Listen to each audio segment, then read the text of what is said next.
दिल्ली की नई सीएम रेखा गुप्ता को पहनना है कांटों का ताज। मुख्यमंत्री रेखा गुप्ता के सामने ये हैं 5 सबसे बड़ी चुनौतियां। घोषणा पत्र में किए गए वादे पूरे करना टेढ़ी खीर। दिल्ली के नए मुख्यमंत्री के रूप में रेखा गुप्ता ने शपथ ले ली। दिल्ली विधानसभा चुनाव में भारी जीत दर्ज करने के साथ भारतीय जनता पार्टी 27 साल बाद सत्ता में लौट आई है।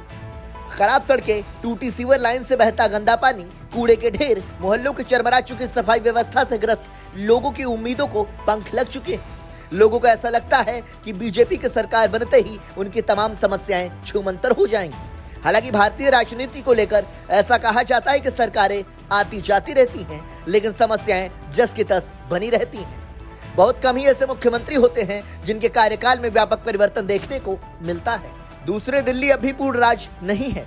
यहाँ की सरकार के बहुत से मंत्रालय केंद्र सरकार के पास हैं। जहाँ तक अधिकारों की बात है, वह भी उपराज्यपाल दिल्ली सरकार के बीच इस तरह गुत्थम गुत्थी है कि समझना आसान नहीं है कि अमुक समस्या के सुधार के लिए दिल्ली सरकार को कितने कदम चलना चाहिए। जाहिर है कि दिल्ली का विकास कराने के लिए किसी भी मुख्यमंत्री को कई मोर्चे पर काम करना होगा। तो आइए उन प्रमुख बिंदुओं पर एक नजर डालते हैं। एलजी बड़ा है या दिल्ली का सीएम? जब तक दिल्ली में आम आदमी पार्टी की सरकार थी, एलजी और दिल्ली सरकार में तनाव चरम पर था। केंद्र सरकार राजधानी पर सख्ती से नियंत्रित करने के लिए कोई न कोई उपाय ढूंढती रहती थी। अब उसकी अपनी सरकार है और मुख्यमंत्री होंगे, तब भी क्या केंद्र सरकार ऐसा करेगी? इससे भी बड़ा सवाल यह है कि क्या एलजीवी के सक्सेना अब भी दिल्ली सरकार पर हावी होने की कोशिश करेंगे?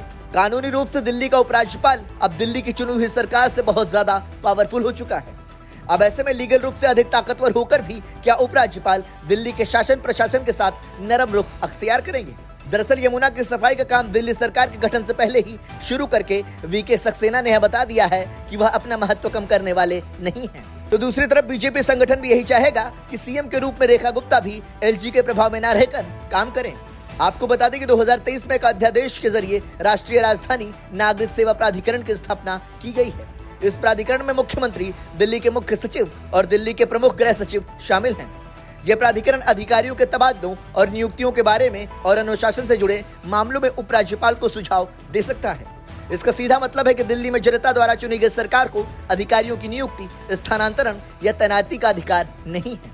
ऐसे में क्या अब भी एलजी उतने ही पावरफुल होंगे? ये बड़ा सवाल है। घोषणा पत्र में किए गए वादे पूरे करना टेढ़ी खीर। गरीब महिलाओं को हर महीने 2500 रुपए देने का संकल्प दिल्ली में बीजेपी ने किया है। हालांकि मुश्किल यह है कि पंजाब सरकार 1000 रुपए महीना नहीं दे पा रही है।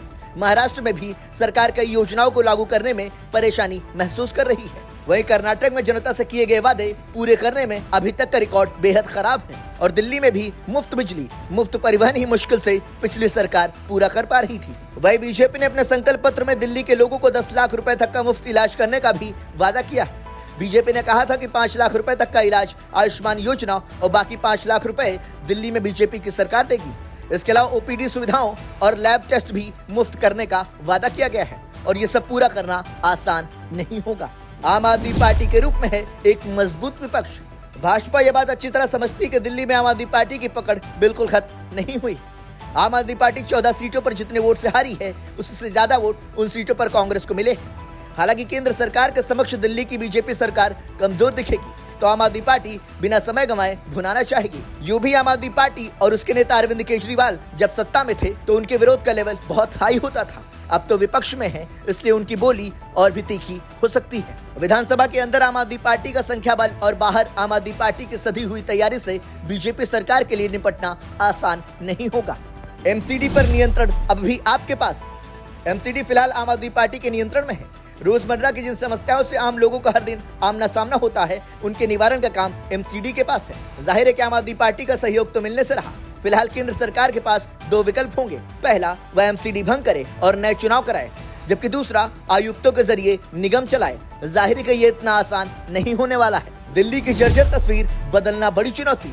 पूरी दिल्ली की सड़कें जर्जर हो चुकी हैं, कूड़े के पहाड़ लगे हैं, नालियां ओवरफ्लो होकर सड़कों पर बह रही हैं। झुग्गियों में ही नहीं, घनी बस्तियों में भी जीना दुश्वार हो गया है।